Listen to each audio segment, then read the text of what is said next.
Hello there, this is Galen Nuttall, the host of a Clean Bill of Wealth podcast. Thank you so much for joining me for this episode.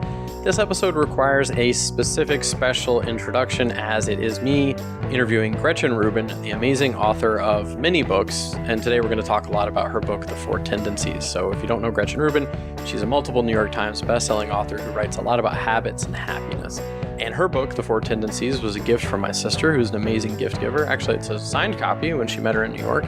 And this book has influenced my life in a way that not many other things have. So this book is all about how people respond to external expectations and internal expectations. And so please head on over to her quiz and take it before you listen to the episode. You'll probably get more out of it if you do. And the quiz is one of the first things I encourage people to do as part of my financial literacy challenge.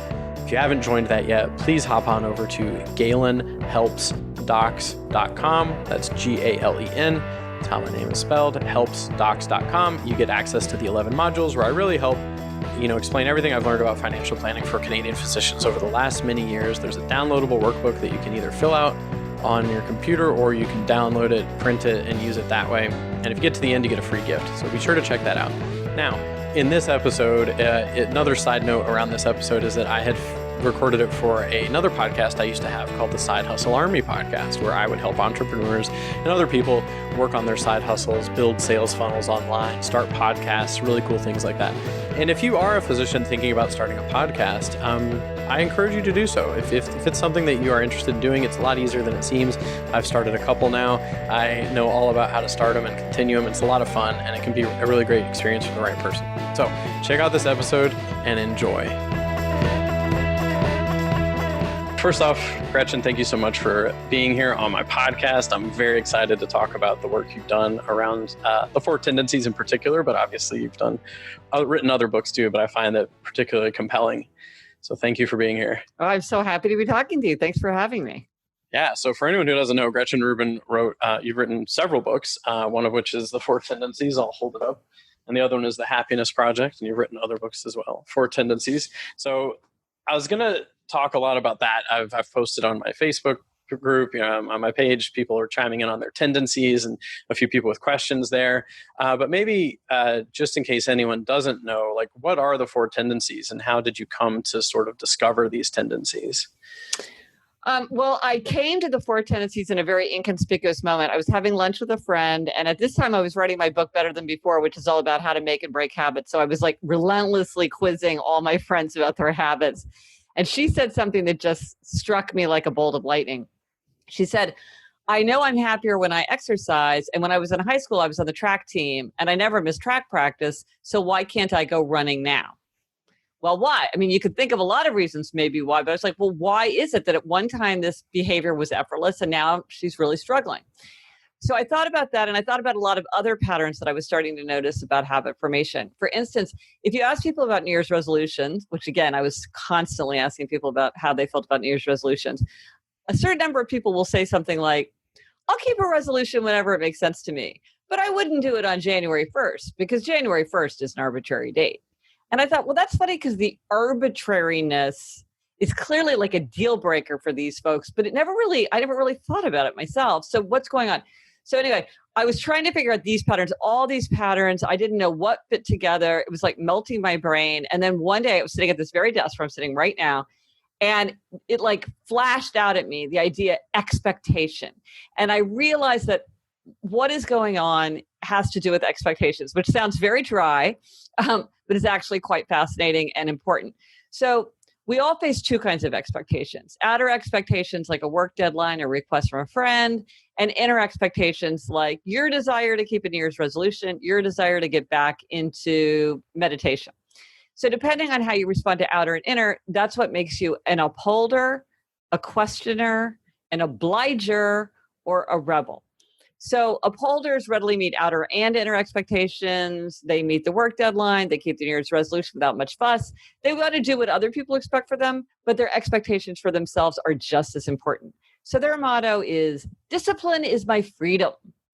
Then there are questioners. Questioners question all expectations. They'll do something if they think it makes sense. They resist anything arbitrary, ineffective, unjustified. They're always asking why. If something meets their inner standard, they'll do it, no problem. If it fails their inner standard, they will push back. So their motto is, I'll comply if you convince me why. Then there are obligers. Obligers readily meet outer expectations, but they struggle to meet inner expectations. Like my friend on the track team. When she had a team and a coach expecting her to show up, she had no trouble going. But when she was trying to go on her own, she struggled. So the secret for obligers is when they want to meet an inner expectation, they must create a form of outer accountability. Want to read more? Join a book group. Want to exercise more? Take a class, work out with a trainer, work out with a friend who'll be annoyed if you don't show up, raise money for a charity, think of your duty to be a role model. There's a lot of ways to create outer accountability once you realize that that's what you need as an obliger. So their motto is, you can count on me, and I'm counting on you to count on me. Then finally, rebels. Rebels resist all expectations, outer and inner alike. They want to do what they want to do in their own way, in their own time. They can do anything they want to do, anything they choose to do. But if you ask or tell them to do something, they are very likely to resist. And typically they don't like to tell themselves what to do. Like they don't sign up for the 10 a.m. spin class on Saturday because they think, I don't know what I'm going to feel like doing on Saturday. And just the idea that someone's expecting me to show up is going to annoy me. So their motto is, you can't make me, and neither can I. So those are the four tendencies. Very cool. Very cool. And before we went live, I said, anyone who's listening to this recorded, please pause, go take the quiz and come back, because we're going to get into all sorts of insight on the different types of tendencies and, how to work with people with different tendencies and all that. So I just want to make sure I give everyone the best link. What's the best place to take the quiz? If you go to quiz.gretchenrubin.com, it'll take you right there. It's a free quick quiz. It's only like 11 questions. 3 million people have taken this quiz now. So, perfect. Yeah. So definitely take the quiz. If you're here live, keep listening. Most people can tell what they are just from the description, but it is fun to take a quiz. We all like to take a quiz. Yeah, for sure. Oh yeah, the quiz is a fantastic idea. And so, as I mentioned on my page, I asked a whole bunch of people, please take it. Tell me what you are, because I find it fascinating. Yes. And so one of the things, so very briefly, my story with the Four Tendencies is my sister met you in New York at a book signing, got a copy signed, read it, loved it, sent me a copy. I took the quiz and I didn't like my results. I thought I was going to be a rebel. I thought I was going to be a questioner. And I came out as obliger. And so actually I put the book down for a while because I was like, I don't believe this. But then when I listened to your audiobook, Better Than Before, and you talked about the friend who could go to track practice but couldn't get herself to run, I was like, that's absolutely me. And I better learn more about myself through this book. So I'm really glad I returned to it. So one question I was going to ask around productivity is, like for upholders, would you say obligers are the ones that struggle the most with productivity? Like, does every tendency have its own flavor of struggle with getting things done? Yes, you're exactly right. Each one has its own flavor. And when you think about questions like which tendency is the most productive, which is the happiest, which is the most successful, what I've seen and I think is obvious in the world is it's not that it's the tendency, it's the person who figures out how to harness the strength of their tendency and how to offset the weaknesses and limitations of their tendency to get where they want to go. So I think everybody can get where they want to go, but when they take into account their tendency, then they can really do that in a much more efficient way. So you might say like, well, upholders, of course, they're going to be super productive. Well, and often they are, but upholders can often be very rigid. They can get kind of locked into an idea of how things are going to go. And that can prevent them sometimes from changing course when something else would become more efficient or when something becomes a big waste of time. So they might spin their wheels doing something that they don't even need to do because they've kind of locked into it as an idea of something that should be on their to-do list. And there's something called tightening, which upholders have, which is when they kind of feel that the standards get higher and higher. And so exactly, each tendency has strengths and power that can be harnessed, but then they also have kind of like the downsides that you gotta plan around in order to be your most productive self. Very cool. And I think one thing that kept popping up for me as I was reading is I used to be a teacher, and I couldn't, and I have friends who have children, and even one of my kids might be a rebel. I don't know yet. So I can't help but wonder, like, to try to get a rebel to comply or to like do something that's even good for them. Yes. Like, what are those ways to kind of get those rebels to get on board with things? Well, I have to say, rebel is the smallest category in terms of population in the world, but it's the largest section of the book because the rebel is really the most different from the other three.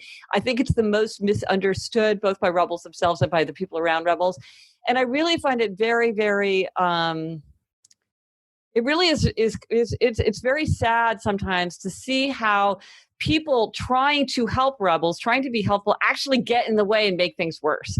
And so if you are dealing with a rebel, it's very helpful to recognize that the person's a rebel and that they do better when they do things their own way, their own time. The more you suggest, the more you even praise or encourage, remind, nudge, these things often will make a rebel want to resist. And so sometimes people will be like, I kept reminding my husband to do it, and yet it took 6 months. It should have taken 2 weeks. I'm like, yeah, it's because you keep reminding him. Just, often with the rebel, the best thing to do is to do nothing. Let them do it in their own way, in their own time, if they know. Another thing that can sometimes work is an appeal to identity. You're an athlete. You're an artist. You love animals. Like, that's who I am. I want to put my music out into the world. I have all these great ideas. I want to finish my PhD so that everybody knows what I have. I'm doing it because I want, not because that's what you tell me to do. It's because who I am. Like, I want to put that in the world. Or also information, consequences, choice. This is when you tell somebody, this is the information that you need. These are the consequences of your action or inaction. And then it's up to you. People get the surgery. Here's the physical therapy. If people do the physical therapy, they're pain-free. They get their freedom back. They're traveling. They're doing whatever. People who don't do their physical therapy, they have pain medication. They're dependent on others to help them do functions. They're not really traveling. Yeah. Up to you. But the more you're like, hey, don't you think you should sit down and do those exercises right now? It's going to make the rebels say, yeah, I don't want to do that. You're not the boss of me. And so if you understand that someone's a rebel, you can kind of be on the lookout for times that you might be kind of inciting them to rebel when you're just trying to be helpful. When I work with I work with a lot of rebels, and I'm always like, if this works for you, if this seems fun for you, if you think this would help you achieve your goals, this is something that you can consider doing. What is convenient for you? Because they always want to feel like it's their choice. But then they usually do it, because it's what they want. If they want to succeed, they do what it takes to succeed. Very cool. And one of the things I was thinking is maybe, and I love that example, like I can see how that could totally help as a teacher or a parent of a rebel or someone working with a rebel, like consequences of actions, like it's your choice. This is the likely outcome, go for it. I think as a parent, it's probably hard to embrace that because it's like, I really want them. Yeah. It's very hard because what you have to do is you have to allow negative consequences to fall. And that's very painful as a parent or like as a spouse. It's very hard to allow negative consequences to fall. But a lot of times it's like, it kind of takes the emotion out of it. You're like, look, kids who study for the SAT and who write a great essay, they have lots of choices. They can go to a lot of different schools all over the world, all over the country, all over the world. People who don't have great scores, don't have great grades, don't have great teacher recommendations, don't write a great essay, they got few choices. Yeah. That's the reality, So just laying it out there and being like, you're the one who's driving this bus. Yeah. Very cool. But it can be hard. Yeah. And so there's so another thing that your book really helped me with is that I have a few questioners in my life. And before I read the book, married to one. Before I read the book, they drove me nuts because I thought I could be working on something, right? Like working on a project or like building something or whatever. And they'd come along and just pepper me with questions. Yes. And I would think like, first off, I thought the questions meant they thought I was like stupid and I hadn't thought my way through things, Yes. And then it wasn't until I read the book that I'm like, oh, that's not necessarily the case here. And I have a lot more patience for them than before because of the book. And so I think it's a fantastic way if anyone has any questions in your life. So what are some of the top, like you said, you're married to one. And I mean, what is that flip of understanding of why a questioner is asking? No, because you're exactly right. And this is something that questioners need to learn to do, questioner children and questioner adults, is to ask questions in ways that don't make other people feel defensive or attacked. Because often people will say things like, I feel like I'm on the witness stand, or I feel like a journalist is like interrogating me. Or you feel like someone is kind of indirectly criticizing your judgment. And when you're like, oh, let's go get Italian food. And they're like, why do you want Italian? You feel like they're saying, I don't really want Italian, or that's a silly idea. When in fact, they're really like, why do you want Italian? They actually just want to know why. And, I used to think my husband was just difficult because like I'd ask him to do the simplest thing and he'd be like, well, why?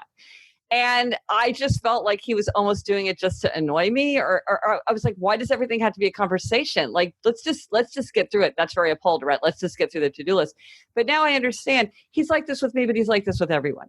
All question, this very questioner thing. So if I say to him, like, pick up smoked turkey on your way home from work, he's going to be like, why should I? But if I say, oh, my daughter's going on a field trip, she needs to bring a bag lunch, can you please pick up turkey? Then he'll do it, because it's not that he's not cooperative or willing to be helpful. It's just that he's not going to do it if he doesn't understand why. And again, this comes up a lot in marriage when someone's like, we need to clean out the basement. And the other person's like, why should we clean out the basement? We never use the basement. And then, but if you say, hey, if we clean out the basement by next weekend, when your family comes to stay with us, the kids will have another place to play and we can get them out of the living room so we can have adult time. That makes good sense. That gives me a deadline. That gives me a rationale. Now I feel like that's worth my effort. So a lot of times that can minimize conflict and kind of take the sting out of the questions if you understand this is just their way of going through the world.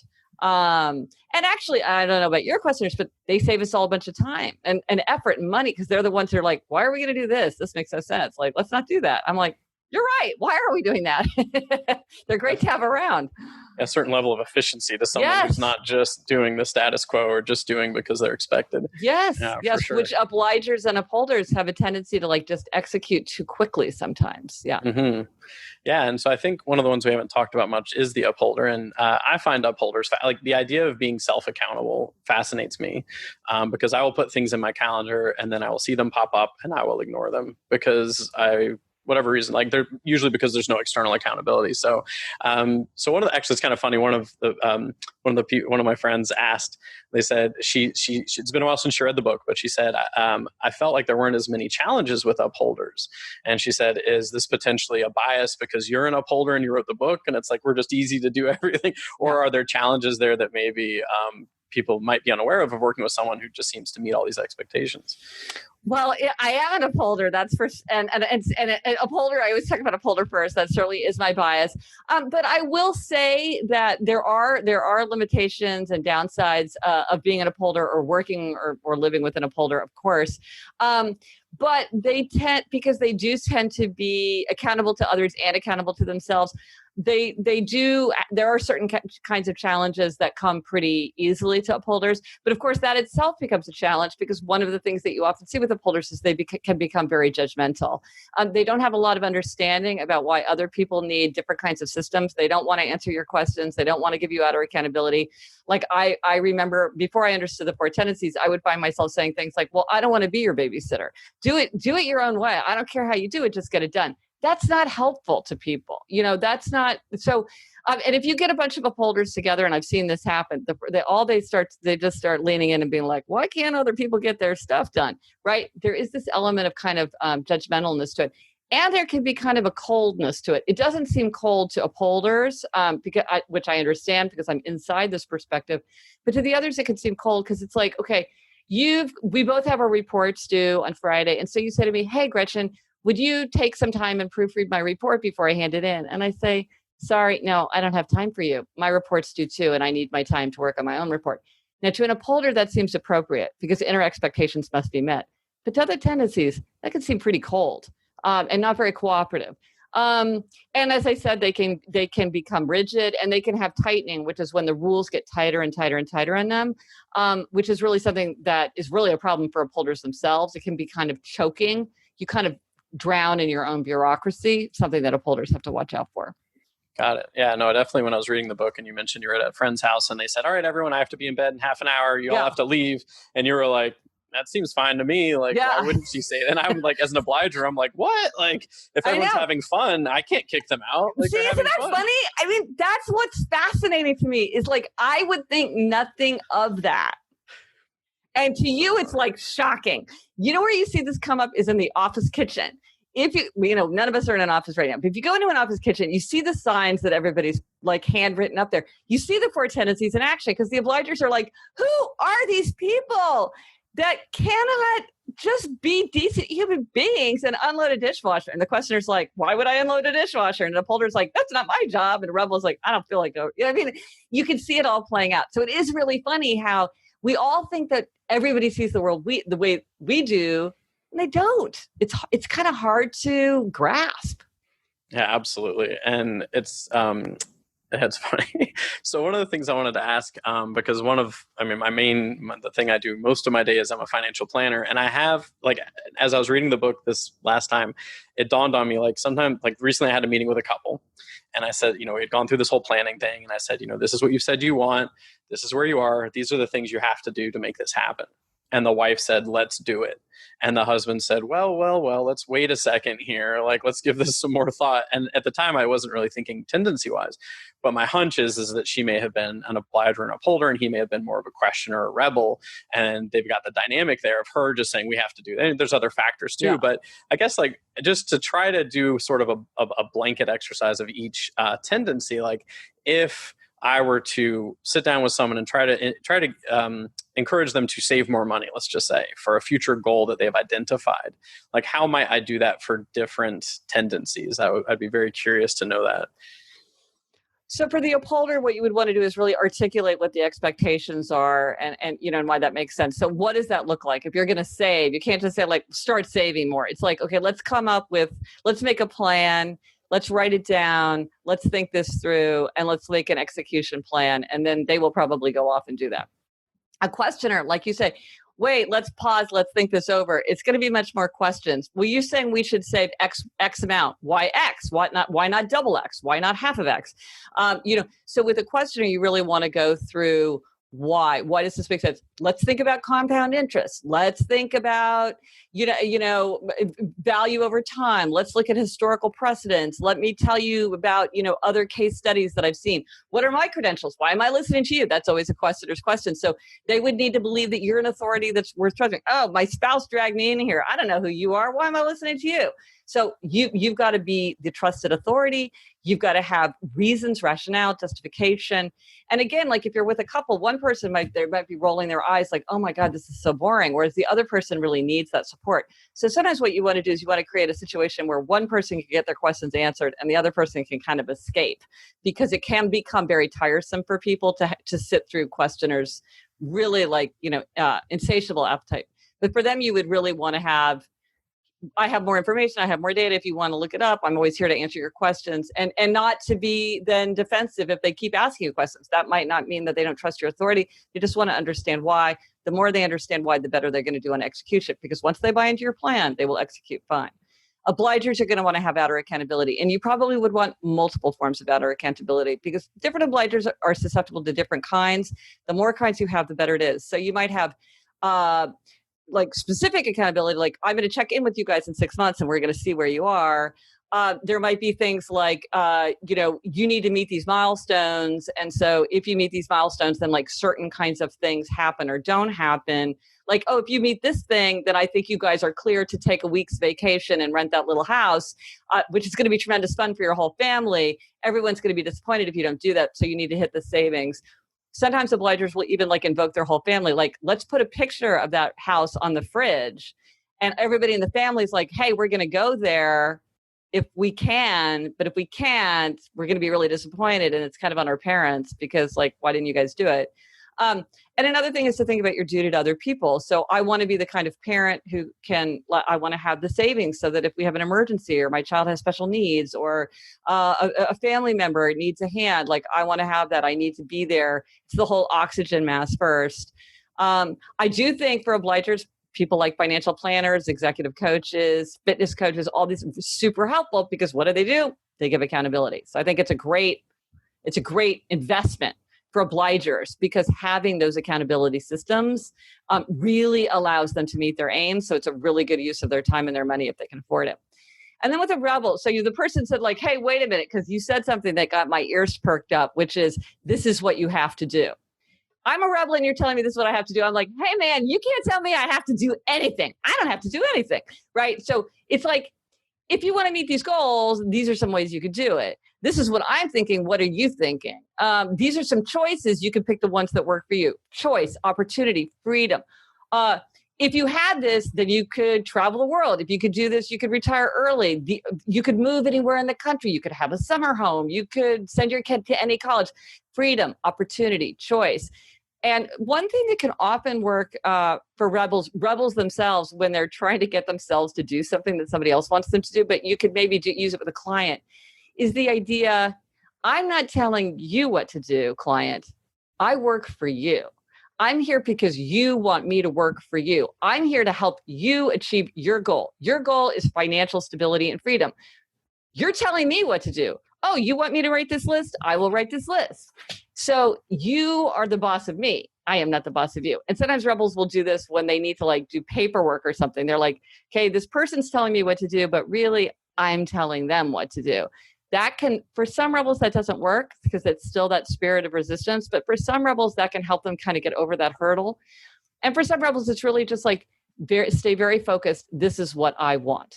What do I want? I want financial freedom and stability and security. What do I want? That's what I want. This is on this list. That's what I want. And to stay focused, because they can do anything they want to do. But you want to be careful of using language that might activate that resistance, because then it just kind of slows them down. Yeah, absolutely. No, that's amazing. That's an amazing, like, rainbow of ways to approach different. But it's hard because people are like, well, I want to have one message that works for everybody, but it's hard because people really have different buttons to push.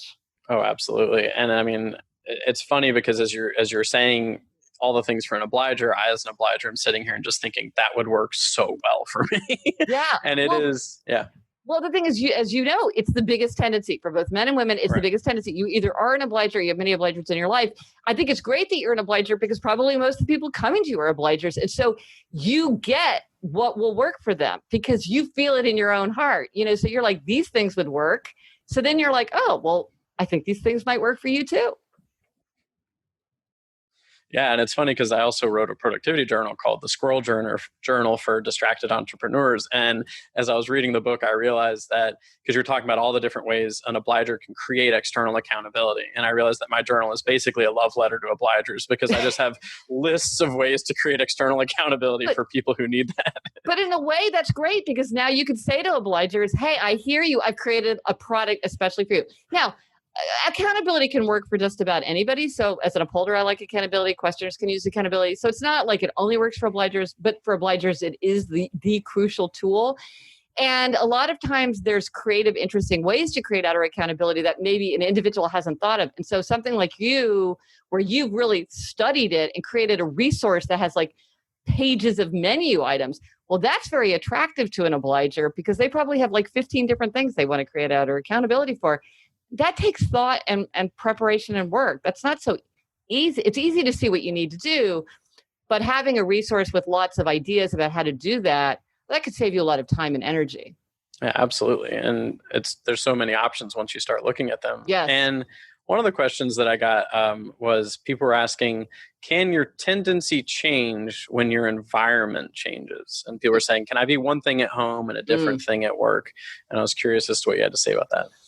So I'm a big believer in the genetic roots of personality, and I think that the Four Tendencies is hardwired. So I think this is something you bring into the world with you. It's not a function of culture or religion or birth order. Of course, your circumstance is going to affect how it comes out, because if you're a questioner in North Korea, you're not going to let that shine. If you're in Silicon Valley, it could be your greatest asset. So I don't think you're one at 20 and one at 40. I don't think you're one at work and one at home. But often people say that to me, and then I'm like, okay, but let's just think about this. At work, you have a team, you have a boss, you have deliverables, you have accountability as far as the eye can see. When you get home, nobody's checking on you to see if you exercise. No one's asking you what you ate. You don't weigh yourself. Nobody's tracking how much reading you do in a day. There's no accountability. So it's not that you're one at work and one at home. It's that the circumstances at work are helping you to get the accountability that you need. And the circumstances at home are not. So the lesson is, how do I get myself outer accountability for the things at home? This can be a problem kind of in work because sometimes people, like you mentioned entrepreneurs, sometimes people will be very effective at work and then they want to go start working for themselves, or like, I'm a writer. A lot of times people will be working for like a newspaper or magazine or something where they have deadlines and an editor and all that. Then they go on book leave and they're like, I have writer's block. I'm like, you don't have writer's block. You have obliger problems. So I think sometimes people don't understand why, or sometimes they think it's like social. I need the social aspect of a class. I'm like, but I'm an introvert. I don't want to take a class. It's like, it's not the social aspect. It's the accountability. You can have accountability by social, or you can have accountability in other ways too. You don't need to take a class if a class doesn't suit your nature otherwise. Yeah. And it's interesting to think about that whole introvert versus extrovert. Like, is it because I like the social aspect? And I remember that from your book where it's like, you've got someone working for a newspaper hitting deadlines galore. As soon as they're given the opportunity to write their own book and they don't have these external deadlines, it's difficult. Or when people go to retire and they think, oh, I'm finally going to be able to explore all those things I want to explore. And all of a sudden, they're not doing anything that they want to do. No. And you raise a really excellent point, which a lot of obligers get wrong, which is they think I'm meeting others before myself. It's a matter of priorities. I'm putting other people in before myself. So I need to learn to put myself first, or I need to prioritize myself. That's not, and so they also think, well, if I retire, all those outer expectations will go away and I'll meet my inner expectations. Or if I quit my demanding job, then I'll have more time to do my things for myself. It doesn't work like that. Inner expectations don't get met just because outer expectations go away. That does not work. And so many obligers take action, sometimes dramatic action, to remove outer expectations in the hopes that they'll meet inner expectations. It doesn't work because what they need is outer accountability. Well, it's interesting because the other day I woke up and I said, okay, today I'm going to spend at least a couple hours on the back porch reading a book because I'm reading the Harry Potter series for the first time. And it reminded me of you said the expectations the tendencies are kind of like a muggle sorting hat, which I love. Yeah. And I was like, I'm going to get back on the back deck. I'm going to read a book. It's going to be amazing. And I think I spent about 15 minutes back there before something popped up and I had to take care of something else and something else. I think it was about 6 hours later. I joked, like, where was I? I was like, oh yeah, I was reading a book on the back porch. And I think I read like 10 more minutes and then I was done. Yeah. And it's like, I can't force myself to just sit around and read a book necessarily. Right. It's very difficult. Need to create outer accountability and people do it. And also some people, maybe if your kids have to read for school, you're reading for school and I have to read. And if I'm not reading, you don't have to read. And then your kids will be your policeman. I love this story of two sisters-in-law wanted to get back into yoga. So it's like, if you do yoga for 30 days, I get a massage. If I do yoga for 30 days, you get a massage. So I would skip my own massage, but I'm not going to let you down. Yeah, no, that's really neat. And I've definitely used that. I mean, even in high school, I remember I wasn't doing very well at school and I had these free periods. And during the free periods, I would just wander around. Nothing productive. And I actually asked my homeroom teacher, can you find a teacher that will make me sit in their room and do homework during this free period? Brilliant. And did they do that? Yeah. Yeah. And they said, I've never had a student ask this before, but yeah, we can make that work. But see, a school could offer that, because what about Upholder me if I was like, hey, listen, if you want to do it, you don't need a teacher. You can go into that room yourself, but you knew yourself well enough. You needed the teacher there. That's tremendous self-knowledge, insight. You just didn't have a vocabulary for it. But actually, maybe the school says, if you want a self-study hall, we will put a teacher in there. And we will watch you, because a lot of people would opt into that. I think that's a brilliant insight. Yeah, for sure. And I never ever even thought of it. And I mean, I have done little things along the way. Like I wanted to write a movie script. So I joined a boot camp when I was in my 20s. And lots of things in my life. And I mean, when I first took the quiz, I thought I was going to be a rebel because when I was 21, I moved to Venezuela and I didn't speak the language very well and I didn't know anyone. I was like, that's such a rebel thing. But when I look back at it, it was not that wasn't necessarily what was driving it. And the other thing I was going to say is when I want to learn something, I will schedule a talk where I'm going to present the topic. Yes. And then I don't want to show up looking like an idiot or let these people down. And so I figure it out before. This is a great thing. You teach a class, you write it, you sell an ebook, you get clients, you sell something before it's ready, and then you have to do it. That is a great obliger. To me as an upholder, I'm like, how could you possibly do that? Oh my gosh, you're so extended, that's so dangerous. But to an obliger, it's smart. It's smart to do that. You commit, and then you have to meet the commitment. Brilliant. Yeah, for sure. Thank you. I'm glad I've come up with good ideas. But see, this is a good example of how, sometimes people are like, oh, obliger, how can they get where they want to go? You figured it out. Even if before you had a vocabulary for it, you had figured out the patterns and you had set yourself up for success. But once you have a vocabulary for it, it can be a lot more efficient because you can just be like, this will work for me. This won't work for me. This will, this won't. You don't have to experiment as much. Yeah, no, it definitely speeds things up a lot when it's just totally external accountability. Yeah. And so I mentioned this to someone the other day, my meditation coach actually, and she had an interesting question. She said, "Galen, and I really wanted to ask you this. She said, is there something about you not being able to hold yourself accountable? Is there something about you not taking your promises to yourself seriously?" And I was like, I don't think so. I mean, I have to say, I really wish people would get away from this understanding of what's going on, because I think it makes obligers very discouraged because they keep trying to work on things like their self-esteem and their priorities and their motivation. It doesn't work. So they get very discouraged. It also kind of has this idea of like, I don't value myself, or my self-esteem isn't what it's supposed to be. Or like, there's sort of like this kind of negative thing to it, where I just don't, this whole thing, like I can keep my promises to other people and I can't keep my promises to myself. To me, that is a factual statement. Like, we don't have to put onto it judgment. Now, but upholders and questioners and rebels, they see the world in a different way. And so when they see an obliger not doing it, they do see, it's very unsettling to them, because they're like, why aren't you meeting your expectations for yourself? But I really don't think that that's the way to understand it. It's not a matter of self-care or priority or keeping promises or integrity or motivation. And working on that side of things doesn't help. So I would say, I bet your meditation coach is not an obliger. I think it's interesting that you have a meditation coach, because that is very obliger. I bet a lot of that meditation coach's clients are obligers. And I bet this focus on keeping promises to yourself doesn't work. Yeah. Right? Well, it was interesting. Yeah. No, I was just going to say, like, as I was reading the book again, I was like, yeah, it doesn't really resonate in the sense that I could either try to fight the tendency or I could just make the most of it. Yes. And yeah. Quick, easy, done, versus like, I mean, can you change yourself? Like, who knows? It's like, it sounds hard, if even possible. And then there's the quick, direct route to getting where you want to go. I'm like, to me, it's not even worth like puzzling over whether it's possible. It's certainly not easier. It certainly would take a lot longer. I don't think it would even ever work. Yeah, I'm not sure it would. And I mean, I think it brings up a decent enough question around, if that is then the accountability structure, then how do I find a way to keep promises to myself by making them external, or something? There's still a way to kind of like take that knowledge. And I mean, yeah, for sure. Like, I was meditating for an hour at a time with the coach, but alone I can meditate for about 5 minutes on average, probably, because it's so much easier to do with the coach. Right. Yeah. But see, that's what you feel like as an obliger. But a rebel would feel just the opposite. They'd be like, oh my gosh, the minute there's a coach there, I just like want to get up and leave. But when I'm doing it on my own, like I can sit there for an hour. Yeah.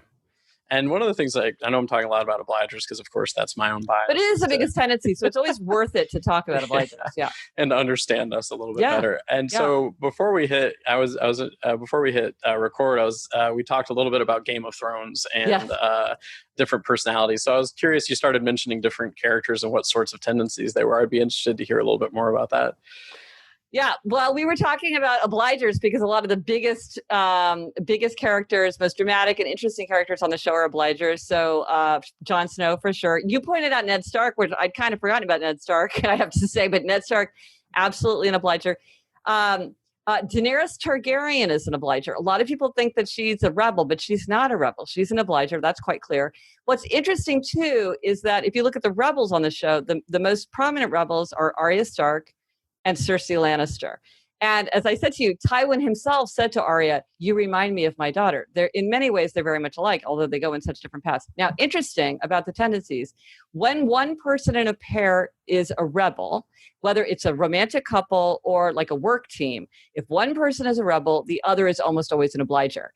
And what do we see? Cersei Lannister is a rebel. Jaime Lannister, her brother and her lover, is an obliger. So Jon Snow, Jaime Lannister, Ned Stark, Daenerys Targaryen, all obligers. Upholders, interesting. Brienne of Tarth is an obliger, and so is Stannis Baratheon. And I would say Stannis is like a negative upholder in that he seems like he doesn't even want what he wants. He just feels like he has to. It's like, I'm supposed to be king. Those are the rules. I have to do what I have to do. And it's interesting that those two face off. What is the last thing that Stannis says to Brienne, both upholders? He says, go ahead, do your duty. A very upholder thing to say. Questioner, who is the biggest questioner in the show? Tyrion. Tyrion is the one walking around being like, why is it like this? Why can't they be better? Same thing with Varys and their best friends, right? They're like, isn't there a better way? Can't we set things up more efficiently so people aren't so downtrodden all the time? He's like, Stone, the drowned god, what is the name of all the people on the islands? They the have Iron Islands. the Iron Islands have a different way of choosing a leader. We could try that. We could experiment. And so I think the thing that's fun about the Four Tendencies is once you know them, you see them everywhere. You see them in Harry Potter. You see them in It's a Wonderful Life movie, which is all about an obliger having obliger rebellion. I mean, they're not subtle. They're quite obvious. And so if you are a teacher or a doctor or a financial planner, when you work with clients and stuff, it starts to become really obvious to you pretty quickly what people are, in a way that's helpful, because then you can kind of adjust so that you can work with them more efficiently. Hell, I loved what you had to say about Hermione in Harry Potter, because you're like, upholders, like, what did you have to say? I can't remember exactly how you said it, with Hermione being an upholder, right? Yeah, she's just like classic upholder. But it's interesting because people are often trying to match the houses of Hogwarts to the Four Tendencies, but you can't. And the way I can show you can't is Hermione, Fred, and George, because they're all obviously Gryffindor, but they are obviously not the same tendency. So the houses of Hogwarts are like looking at different aspects of your nature than the Four Tendencies are. Yeah, for sure. I mean, I think Harry is an obliger, for instance. Oh, yeah. Sometimes people think obligers aren't like a heroic thing. It's totally heroic. Sorry, my phone is ringing. I can't make it stop. So one of the last things I'll maybe mention is, in the book, you talk about how the tendencies overlap with other tendencies. Like they kind of have tendencies that are neighbor tendencies that they can kind of borrow from. So there's another level of understanding. And I mean, one thing you said that I find very fascinating is rebels almost always end up with obligers. Yes. Are there other commonalities between pairings of, like my wife's an obliger, for example, or two obligers? I'm curious as to what sort of pairings there might end up with tendencies. Well, I have to say, many of the happiest married couples that I know are both obligers. Sometimes they can kind of like be a little bit having trouble self-starting, like, let's eat healthier. Do you want to go out for ice cream? Yes. You know what I mean? Whereas an upholder's like, what are you talking about? We made a rule. But that can be a very but obliger really is the type O appropriately. They are the ones that match up the most easily with the other three tendencies, which is great because they're the biggest tendencies. So there's a lot of obligers around. There's a lot of things that make people team up well or not well. The tendency is just one thing. But I would say when you see a rebel, you usually see an obliger. But a team that tends to not work very well or to have a lot of conflict or difficulty is upholder rebel, because they just see the world in a very different way. The way they like to work is very different. Rebels put a lot of value on spontaneity, doing what feels right when it feels right, being open to big change. And these are strengths too. Upholders, very focused on execution, planning, tend to be very long range, tend to really love a plan. Like, I don't like spontaneity. I don't value spontaneity at all. There's strengths in that too. It's just that they're like incompatible. If one person likes spontaneity and one person likes planning, it just becomes frustrating. Questioners sometimes also have trouble with rebels because they're like, I need to know why you're telling me to do this. And rebels are like, I don't want to explain why. It's just like, this is what I want to do. And so if you have like a questioner working for a rebel, that can be really frustrating for the questioner, because they're gonna be like, I don't understand. Like, you say this is the mission of the company. Why is that the mission of the company?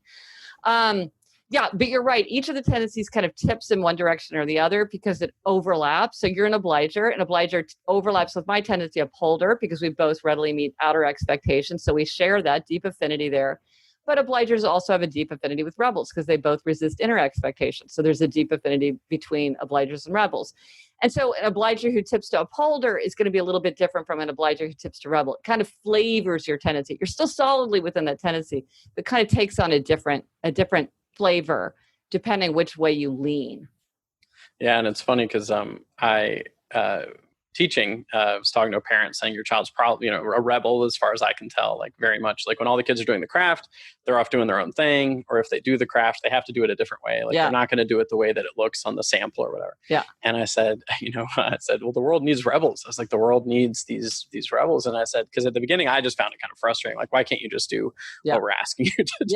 Yes. But then as I started to really sort of see exactly that the world needs lots of different kinds of people. And at the end of the day, this rebel is likely going to challenge things that I'm not challenging that need to be challenged. And at the end of the day, though, I was like, it doesn't make it any easier to be a parent necessarily, but when you're trying to get a rebel to do something. But I found that pretty interesting. Well, I think that's a really good point in like creating teams, because I think when you hire people, you tend to hire people who think the way you do, because that's just what seems natural. It seems easy. But if you have a team of people and they're all one tendency, you see how they would be really good in some ways, but they would have huge weaknesses and blind spots.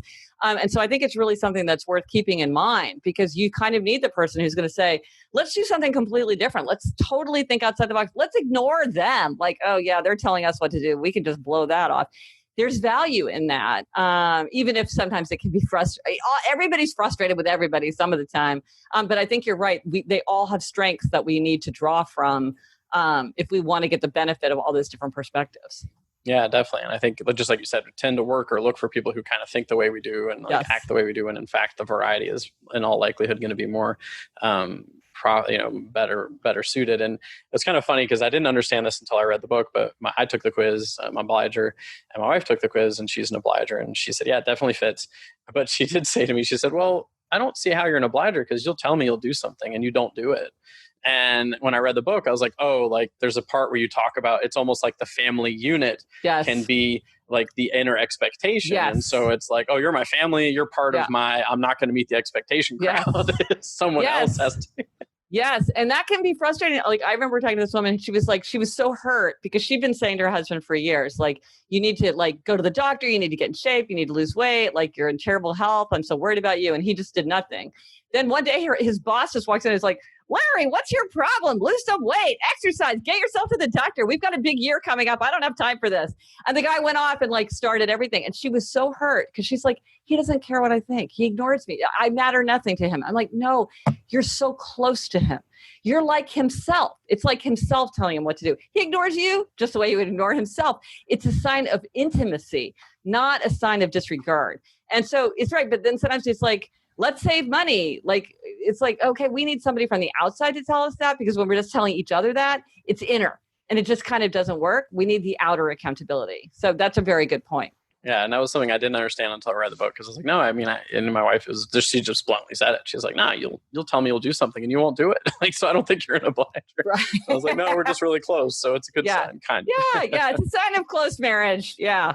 I'll chalk it up to that. Perfect. Yeah. This has been awesome. Thank you so much for joining me. I've learned a ton. I can't wait to watch the replay and get it out there. Before I end, just want to make sure I get that link out there to everyone again. So it's quiz.gretchenrubin.com. Yes. Quiz. Perfect. Or if you just Google quiz Gretchen Rubin, it'll pop up. Yeah. But not it's a lot of short and free. Perfect. Well, thank you so much for being here. This was amazing. Honored you're on my podcast for sure. Oh, it's so fun to talk to you. Thank you so much for having me. All right. Awesome. Well, take care. Have fun on what looks like a beautiful day in New York. Yes, indeed. Take care. All right. You too. Hey there. Thank you so much for having listened to this episode. I'm honored that you took time out of your busy day to listen to this, or maybe you're multitasking like I do when I'm driving or doing yard work and listening to podcasts. So I hope you got a lot out of it. As always, feel free to check out the free financial literacy challenge for Canadian physicians that I have put together. You can hop on over to galenhelpsdocs.com to check that out. GALEN helpsdocs.com. And if you've already taken it, be sure to fill out the form at the end so you can claim your free prize. It's a place where I cover a lot of the misconceptions around financial planning for Canadian physicians, and then also cover a lot of the top topics and questions I get asked behind closed doors by doctors who want to understand more what they should be doing for retirement and how to manage their corporation. So perfect. Feel free to check that out. Again, thank you so much for having joined me, and take care.